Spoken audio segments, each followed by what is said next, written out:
Hello everyone, today we're here to have a look at Ted Lasso, the party game. It's not 100% party game that gamers might expect, but it will sort of be a cooperative experience in the Ted Lasso universe as you are trying to keep the players and other characters from the story trouble-free, effectively, as you're trying to score up to 45 points throughout the 4 quarters of the game. The game plays with 2 to 6 players in around the 20 minutes that it suggests on the box. Even though the individual rounds are shorter, there's a little bit between rounds that you're going to want to do. And before we jump into it, the game was provided to me by Funko Games for the review. It doesn't change how the game plays or my thoughts, but it is something you need to be aware of. Now, let's roughly learn how you play the game, and then I'll come on to my thoughts. So in the Ted Lasso party game, you're going to put the central board in the middle with 4 event cards, 1 for each of the quarters. You're also then going to put the 5 locations out. There's a deck of Believe cards. Well, you're going to give those a shuffle and evenly split the sort of 24 of those cards between the players. So if that's 2 of you, that's very nice and easily 12 each. Otherwise, you may have one person with, say, 1 extra card just after you've dealt them out. But that's absolutely fine for how the game plays. Now, there's character cards that you're going to unveil. If you get a duplicate character that's already out, you just sort of shuffle them back in and keep drawing. And you will then have your 5 locations, each with a character. 2 of those locations are going to then get, one is going to get a Ted Lasso and 1 Coach Beard standee. They're going to be important in a minute when I'm explaining how you play.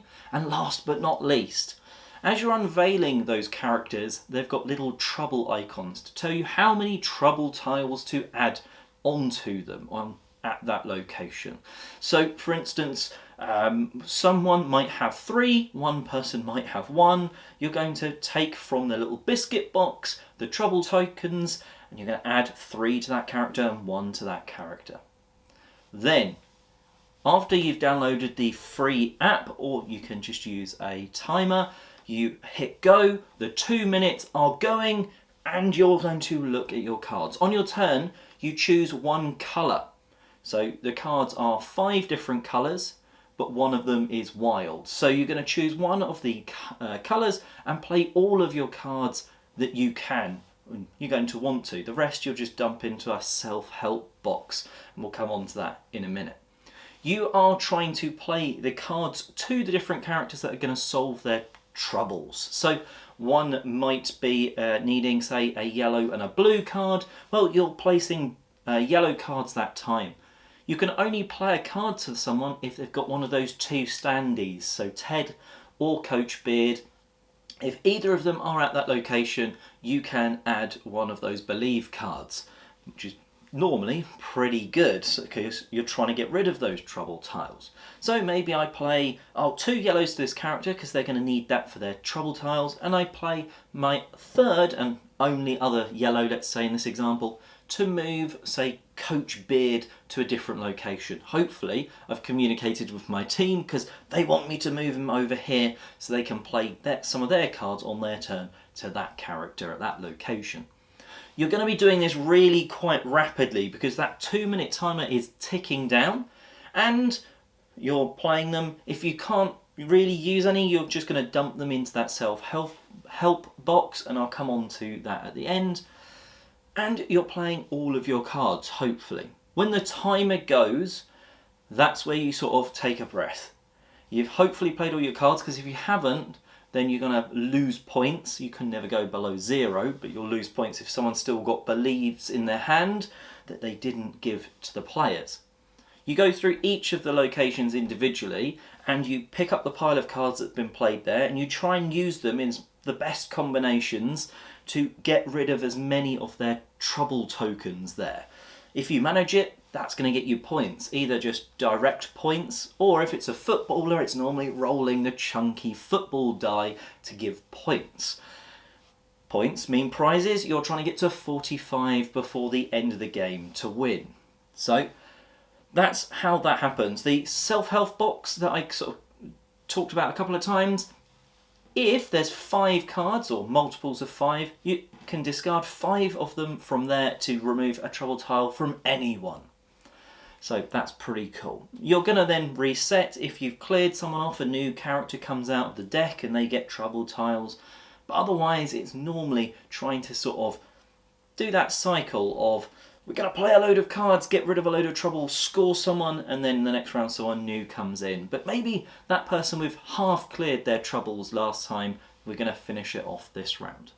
Now each character does something slightly different. Maybe they've got extra trouble, maybe you can use a certain colour as a wild. The locations also do that, just to sort of give you a little bit of extra help and stuff like that.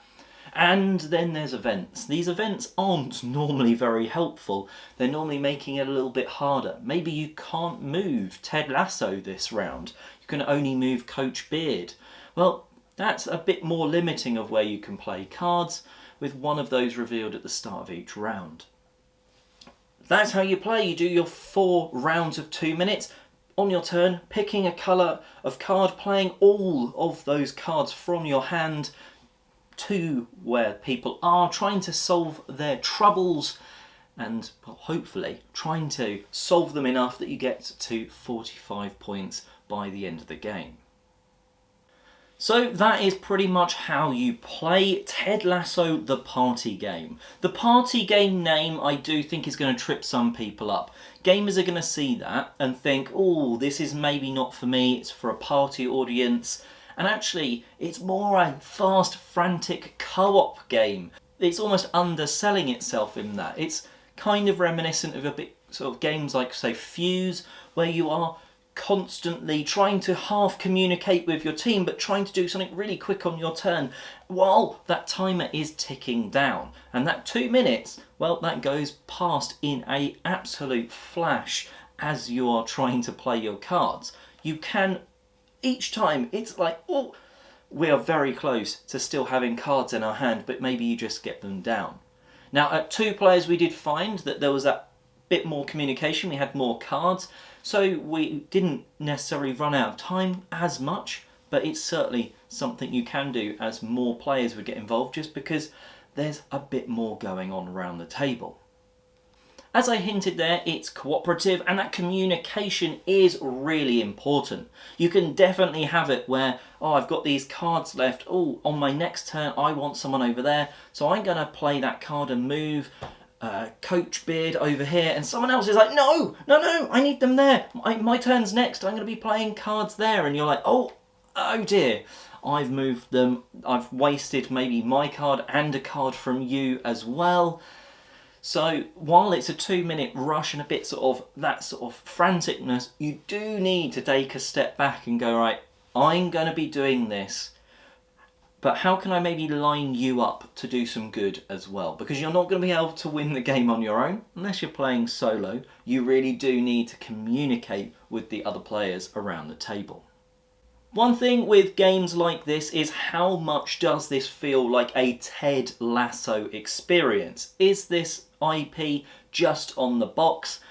And unfortunately, I do think it mostly is. It's a very fun, solid game, but the Ted Lasso aspects are only there in sort of a sprinkling on the top. First of all, like, you've got the biscuit box where those trouble tiles are. The back of them are like little biscuits, so when you're taking them out you don't know what that's going to be as you're adding them out. And it's a cool little box, you know, a bit a nod to the series. And the characters, some of them do have sort of interactions a little bit. So for instance, Roy Kent, one of his cards in the deck, you get like an additional trouble tile if there is a Jamie Tart character out at the moment. So there's like a meaning behind that in this from the series, but also for gameplay wise, it's like, we really need to sort out Jamie's troubles so he's out the way, so it's not making Roy Kent's character harder to sort of solve. So I like that there are bits and pieces in there, but it doesn't ever really feel like you're maybe managing a team. But you've got those nice signs. You've got the cool characters, the cast of Ted Lasso. You've got those beliefs from the belief cards that you're playing out. The characters pop up. you've got the biscuit box. So there's certainly enough nice touches that it feels like there's Ted Lasso on the table, but it doesn't really feel like you're playing a Ted Lasso game. They could have had sort of any theme on this and it would really not feel any different gameplay wise. The game is set against a timer. Of those 4 rounds, you've got 2 minutes in each. Now you do sort of parts outside of that, which is when you're actually checking, did we do right in the 2 minutes? Did we get all of the cards played to this character to relieve their troubles? And it's a horrible timer in a good way, because it just builds the tension and it makes you feel like we are under pressure time-wise. Sort of they're chanting from the crowd, whistles and stuff like that, kind of maybe adding just a little extra splash of that theme.